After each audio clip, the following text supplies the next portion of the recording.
안녕하세요. 인생커닝 박종경 변호사입니다. 오늘은 조금 사례를 각색해서 설명을 드릴 건데 학원비와 관련된 사안이에요. 정확하게는 영어 유치원이라고 할 수 있는데 오늘 이 사례를 각색해서 말씀드리도록 하겠습니다. 사실 그 댓글에 제가 영어 유치원에 대해서 어떻게 생각하는지 물어보신 분들 꽤 있었어요. 영어 유치원에 대한 제 생각도 한번 말씀드려보도록 하겠습니다. 네, A씨는 이제 30대 중반에 두 아이를 둔 어머니예요. 아이가 아직은 어린 그런 상황이에요. 근데 이제 요즘 그녀에게 고민이 있는데요. 그 고민이 뭐냐면 바로 아이들의 영어 유치원을 보내야 되느냐, 아이들이 영어 유치원에 가야서 공부를 해야 되느냐라는 부분의 문제였습니다. 정확하게는 사실 영어 유치원이 아니죠. 아시는 분은 아시겠지만 영어 학원입니다. 영어 유치원은 영어 학원 유치부라고 할 수가 있겠죠. 자기가 살고 있는 지역의 주변 엄마들은 영어 유치원은 당연히 보내야 되는 거다 이렇게 생각을 하시는 분들이 많은 지역에서 살고 있었어요. 이제 학군지라고 할 수 있는 이런 지역에서 거주를 하다 보면은 영어 유치원을 대부분 보내는 그런 이제 주변 부모들이 많은 지역에서 살게 되는데 이 부분에 대해서 많이 이야기를 들었습니다. 그래서 주변에서는 영어 유치원 안 보내면은 다 영어에 이제 뒤처지고 큰일 난다 이런 식의 이야기를 많이 들었기 때문에 사실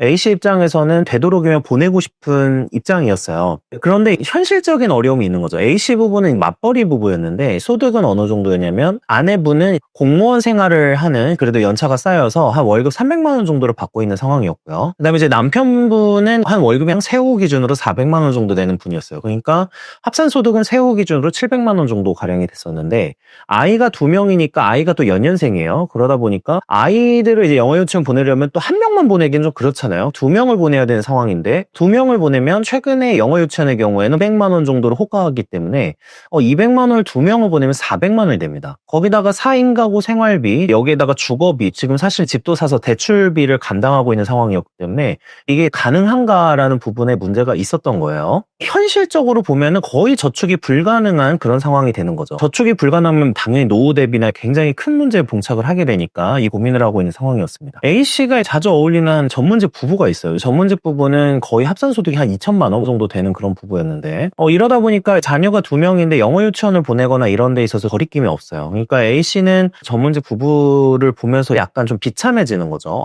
저쪽 집안에서는 아이 둘을 다 영어 유치원 보내는데 우리 아이들은 어떻게 해야 되나, 그리고 우리 아이들은 불쌍한 거 아닌가, 그러니까 부모로서 굉장히 미안해지는 그런 감정들이 계속 쌓트는 거예요. 이 A씨가 이런 고민을 하고 있을 때 당연히 남편과 상의를 하게 됐는데요. 이 남편은 이런 주의였어요. 이제 향후에 대학도 크게 중요해지지 않을 것 같고 너무 그렇게 압박감 느끼지 마라, 그리고 이런 영어 유치원 교육을 꼭 시키지 않더라도 괜찮다 이런 식으로 좀 많이 달래주기는 했는데 솔직한 엄마의 마음으로는 이거 보내야 되는 거 아닌가라고 고민을 하고 있는 그런 상황입니다. 제 주변에서도 보고 굉장히 자주 보는 영어 유치원 관련해서 이제 고민할 때의 문제였어요. 그리고 솔직히 제 주변에 학교 동기들이나 이런 친구들 중에서는 전문직에 가는 친구도 있고 대기업에 들어간 친구도 있고 여러 케이스가 있는데 좀 소득이 높은 친구들은 영어 유치원에 많이 보내긴 해요. 사실 그게 현실이기는 하고 저의 경우에는 지금 아직 아이가 어려서 와이프랑 영어 유치원과 관련해서 고민을 하고 있었는데요. 영어 유치원을 보내야 된다라고 하시는 분들의 경우에도 다 자기가 실제 경험했던 거, 어릴 때 영어 유치원 교육을 받았다거나 아니면은 주변에서 그런 케이스들을 보면서 영어 유치원이 효용성이 있구나 이런 걸 많이 느낀다는 거죠. 이제 이 영어 유치원과 관련해서는 사실 이걸 사회 문제라고 해야 될까 하는 부분도 있는데 이게 어떤 거냐면요. 최근에 이제 OECD에서 한국의 저출산 관련해서 책자를 발간했습니다. 이제 그 전까지는 보고서나 이런 식으로 발간이 됐었다가 아예 한국의 저출산 문제를 가지고 책자를 냈어요. 책자의 제목은 뭐냐면은 한국에 태어나지 않은 미래 저출산 추세의 이해라는 제목의 책자였습니다. 이 책자에선 출산율 감소를 전 세계적인 현상이라고 설명을 당연히 해요. 그러니까 한국만 그런 건 아니다 이렇게 얘기를 하는데 다만 한국이 특히 저출산 문제가 심하다라고 지적하면서 가장 큰 문제로 두 가지를 지적을 했습니다. 첫 번째가 사교육비, 두 번째가 주거비, 이렇게 두 가지였어요. 자, 그래서 오늘은 사교육비에 대한 얘기를 하는 건데 이 책자에서는 이런 식으로 저출산 추세가 만약에 계속해서 진행이 된다고 하면은 60년 후에는 한국 인구가 절반이 되고요. 그리고 전체 인구에서 노인 비율이 거의 58%, 60%에 육박하는 그런 상황이 될 것이다 이렇게 얘기를 했습니다. 사교육비 문제는 단순히 사교육비 문제가 아니라 이 사교육비로 인해서 아이 키우는 데 있어서 굉장히 큰 부담을 느끼는 부부들의 경우에 출산 자체를 포기하게끔 할 수도 있는 그런 부분들이 생기는 거예요. 사교육비 문제는 불안과 비교에서 시작이 됩니다. 예를 들면 내가 아직 아이를 낳지 않은 사람 입장인데 주변에서 들어보니까 영어 유치원은 다 보내야 되고 주변 부부들이 애 낳아서 그렇게 보내는 거 보니까 돈이 굉장히 많이 들어요. 근데 그 돈이 많이 드는 게 대다수가 사교육비란 말이죠. 그러니까 사교육비 문제를 보면서 나 같은 사람은 애를 낳는 거 엄두도 못 내겠구나 이렇게 생각을 한다는 거죠. 그래서 제 주변에서도 실제로 이런 케이스가 많았는데 어차피 아이를 낳아서 제대로 교육을 시켜주지 못할 거면은 안 낳겠다라는 식으로 말하는 친구들과 부부들도 있었어요. 솔직히. 그러면서 저한테 막 그런 얘기를 하는 거죠. 너는 소득이 높아서 좋겠다 이런 식의 얘기를 하면서 저도 그렇게 소득이 높지도 않은데 어쨌든 소득이 높다 이렇게 얘기를 하면서 막 굉장히 조금 뭐랄까 부러움과 어떤 약간 시기 질투도 섞인 이런 말을 들었던 적이 있었어요. 제가 이런 말을 들을 때 하는 얘기가 너의 마음도 이해를 하고 그렇기는 한데 그래도 낳는 것도 한번 고민해보라고 얘기를 합니다. 왜 그러냐면은 기본적으로 저는 사실 사교육에 대해서 무조건 해야 된다 무조건 안 해야 된다 이런 정해진 입장이 있는 건 아니에요. 왜냐하면 아이의 미래에 맞게 자기가 해줄 수 있는 만큼 해주는 거는 잘못된 게 아닙니다. 근데 아이가 예를 들면 어떤 식으로 살아갈 것인지에 따라서 그리고 어떤 식의 어떤 성장을 원하는지에 따라서 사교육은 당연히 달라지겠죠. 다만 제가 생각하는 건 뭐냐면 물론 저의 경험도 있고 그렇기 때문에 그런 것도 있긴 하지만 사교육비의 경우에는 사실 부모가 어떻게 해주느냐에 따라서 상당 부분 줄일 수 있다라고 보는 게 제 입장이에요. 물론 사교육비를 아주 편하게 다 해줄 수 있는 그런 부모들 해외 유학도 보내주고 해외에서 체류도 하게 해주고 또 여러 가지 이제 금전적인 여유가 있어서 아이들에게 많은 교육을 시켜도 금전적으로 부담이 안 되는 그러니까 이런 집안의 경우에는 그렇게 사교육을 하는 것도 맞는 겁니다. 사실 모든 가족이나 모든 어떤 집안에서 그렇게 시킬 수는 없는 거잖아요. 그러면은 이걸 어떻게 해야 될까 고민을 해보다 보면은 어떤 결론에 이르느냐 부모가 부지런해져야 된다는 거예요. 제가 사실 돈이 없다 그리고 소득이 낮다라고 하면은 그 사람이 택할 전략은 하나밖에 없습니다. 근면과 성실밖에 없고 그리고 이건 아이 교육 문제에서도 마찬가지예요. 예를 들면 아이 교육을 사교육에 맡기는 이유는 뭐냐면 그 부모가 내가 일을 하는 시간이 이제 중요하고 그러니까 일을 하면서 발생하는 부가가치가 아이의 교육에 쏟는 것보다 훨씬 더 크기 때문에 그 시간을 아이 교육에 쏟는 게 아니라 아이 교육을 약간 대행을 맡기는 겁니다. 돈을 써서 누군가에게 서비스를 제공받으면서 교육을 시키는 거죠. 근데 만약에 소득이 일반적인 아까 제가 각색했던 사례 정도의 맞벌이 부부라고 하면요. 제가 생각했을 때는 아까 A씨는 이제 제가 공무원으로 상정을 했는데 공무원이시라고 하면은 아무래도 일찍 퇴근을 하실 수 있잖아요. 그러면은 엄마나 아빠가 부지런해져야지 가능하다라는 거예요.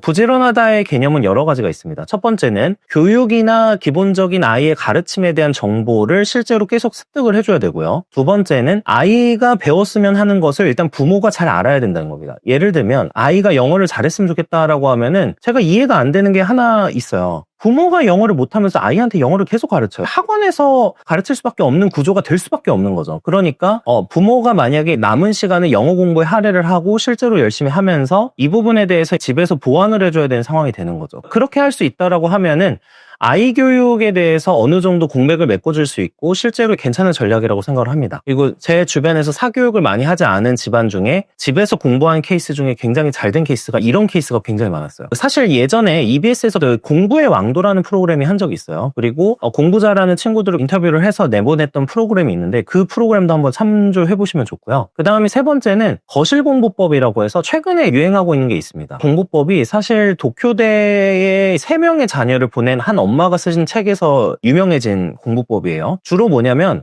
아이만 방에 집어넣고 공부를 시키거나 그런 게 아니라 거실에서 같이 그냥 활동하면서 자연스럽게 공부를 한다는 개념이에요. 좀 큰 친구들, 초등학교 고학년이나 중학교 고등학교는 거실에다가 아예 책상을 두고 공부를 하는 거고요. 만약에 그 전에 아주 어릴 때 영유아 때라고 하면은 엄마나 아빠가 사실 집에서 어느 정도 시간을 보내면서 주로 저녁 시간이 되긴 하겠죠. 맞벌이니까. 자, 그러면은 거실에서 아이랑 계속해서 놀면서 공부 활동과 이제 놀이 활동을 사실은 약간 섞는 거죠. 그래서 장난감을 가지고 놀면서도 중간중간 영어 교육이나 이런 거를 그냥 영어로 말한다든지 계속해서 이런 식으로 학습을 시키는 게 이제 거실 공부법입니다. 그래서 저는 이런 식으로 하면은 어느 정도의 공백을 메울 수 있다고 생각하고 그 다음부터는 사실은 아이의 노력의 문제라고 생각을 해요. 다만 여기서 중요한 거는 부모가 예를 들면 아이의 공부나 아이의 학습에 관심이 없거나 개념이 없다 이러면 답이 없어요. 솔직히 그러면 학원은 무조건 보내야 되는데 근데 사실 이러면 돈도 별로 없는 상황이 많기 때문에 이게 현실적으로 어려워지는 거고요. 그리고 사실은 저는 영어 유치원에 대해서 질문을 많이 해주셔서 지금 영어 유치원 영상을 찍고는 있는데 제가 사실 궁극적으로 관심 있는 거는 제 아이의 실제 미래예요. 영어 유치원은 어떤 친구가 영어로 말을 하고 영어로 듣고 그리고 영어로 의사소통을 하는 데 있어서 굉장히 이제 좋은 장점을 줘서 기회를 확대시켜주는 측면이잖아요. 그러니까 당연히 그것도 중요한 게 맞아요.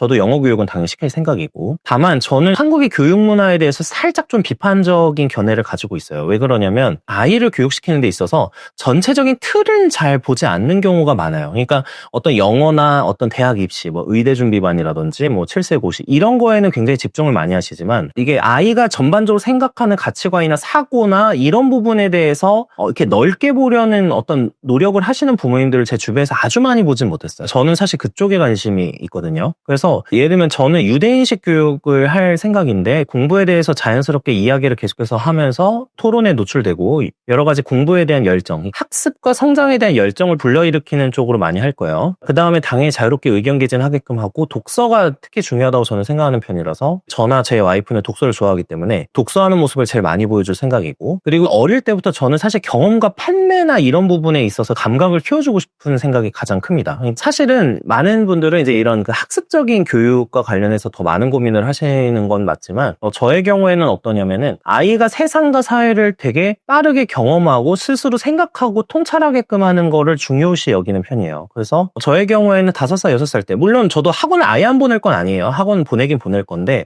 필요한 거 위주로만 해서 보내고, 그리고 영어 유치원은 제가 상태를 보면서 해야 되겠지만 막 꼭 보내야 된다는 생각까지는 아닙니다. 그 대신 할 수 있는 거는 뭐냐면, 저희 사무실에 와서 아이가 기본적인 허드렛일이라도 돕는다든지, 이건 뭐 한 5-6살 때 얘기겠지만요. 그리고 기본적인 어떤 사회에 대한 가치관이나, 특히 유대인처럼 어릴 때부터 아르바이트까지는 아니더라도 기본적으로 업무를 도우면서 용돈도 받고, 또 교육을 할 때 약간 저는 가라지 세일이라고 하죠. 보통 판매 같은 거나 이런 것도 어릴 때부터 경험해보면 되게 좋다고 생각을 하고 있어요. 그래서 저는 그런 경험을 어릴 때 자연스럽게 노출시키거나 이런 부분을 생각을 많이 하고 있는 편입니다. 그래야지 세상을 보는 눈도 넓어지고, 공부도 당연히 중요하죠. 저도 중요성을 부정하는 건 절대 아니에요. 그렇지만 다양한 경험 위주로 하려고 하고요. 저는 아마 4세 고시, 막 7세 고시 이런 식으로 가지는 않지 않을까, 그런 거를 준비시키지는 않는 쪽으로 가지 않을까 싶어요. 영어 유치원 보내시는 분들은 당연히 보내시면 돼요. 그거는 개인의 부모로서의 가치관이니까 당연히 다 존중하고 너무나 맞는 거지만, 혹시 영어 유치원을 보내시기에 조금 재정적으로 부담이 되시거나 한다고 하면은 이 부담되는 부분을 부모가 조금 부지런해지고 이런 걸로 좀 채우고, 그리고 아이에게 영어 유치원을 못 보낸다고 해서 너무 죄책감을 가지진 않으셨으면 좋겠어요. 사실 영어 유치원을 보내지 않아도 그래도 기본적으로 영어 교육이나 이런 걸 할 수 있는 방법은 자기가 찾아보면 굉장히 많고, 요즘에는 특히 AI나 이런 걸 활용해서 교육을 할 수 있는 방법도 고민하면 많이 있기 때문에 이런 부분에 대해서 생각하면서 너무 자신의 노후나 어떤 경제적인 거를 너무나 희생하고 저축까지 포기하면서 영어 유치원이나 이제 사교육을 할 필요는 없지 않은가 하는 게 이제 제 생각이었습니다. 시청해주셔서 감사합니다.